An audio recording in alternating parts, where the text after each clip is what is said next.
ശബരിമലയെ സംബന്ധിച്ചിടത്തോളം അവിടുത്തെ ഒരു തരി സ്വർണം ആരെങ്കിലും കൊണ്ടുപോയിട്ടുണ്ടെങ്കിൽ അവരെ ജയിലിലടയ്ക്കണം, പരമാവധി ശിക്ഷ കൊടുക്കണം. ഇപ്പോൾ ഹൈക്കോടതി ഏതാണ്ട് 20 വർഷക്കാലത്തെ പ്രവർത്തനങ്ങൾ പരിശോധിക്കാൻ പറഞ്ഞിട്ടുണ്ട്. അതിനെ സ്വാഗതം ചെയ്യുകയാണ്.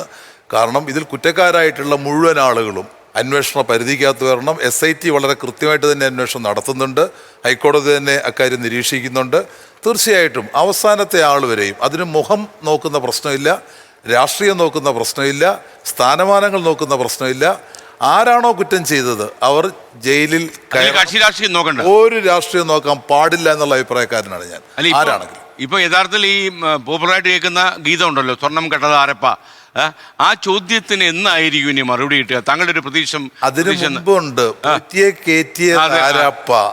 ആരാണ് കയറ്റിയത്? വർഷങ്ങൾക്ക് മുമ്പാണ് പോറ്റി കയറിയത്. ആരായിരുന്നു അന്ന് മന്ത്രി? ആരായിരുന്നു അന്ന് ദേവസ്വം ബോർഡ്? ആരൊക്കെയാണ് ഇതിനെ ഒത്താശ ചെയ്ത് കൊടുത്തത്? ആരാണ് പോറ്റിക്ക് പ്രൊമോഷൻ കൊടുത്തത്? ഇതെല്ലാം ഈ അന്വേഷണ പരിധിക്കകത്ത് കൊണ്ടുവരണം എന്നുള്ള അഭിപ്രായക്കാരനാണ് ഞാൻ. കാരണം അദ്ദേഹമാണ് ഇന്ന് ഒന്നാമത്തെ പ്രതി. ഇപ്പം ഞങ്ങളെ സംബന്ധിച്ചിടത്തോളം ഞങ്ങൾ അവിടുത്തെ എല്ലാ മുഖ്യ ചടങ്ങുകളും, അവിടെയാണെങ്കിലും പമ്പയാണെങ്കിലും നിലയ്ക്കലാണെങ്കിലും ഇടത്താവളങ്ങളാണെങ്കിലും എല്ലാം ഞങ്ങൾ പോകാറുണ്ട്. ഇവരെല്ലാം ഞങ്ങൾ കാണാറുമുണ്ട്. ഇവരുമായിട്ടെല്ലാം ഒരു നല്ല സൗഹൃദം ഞങ്ങൾ ഉണ്ടാക്കാറുമുണ്ട്.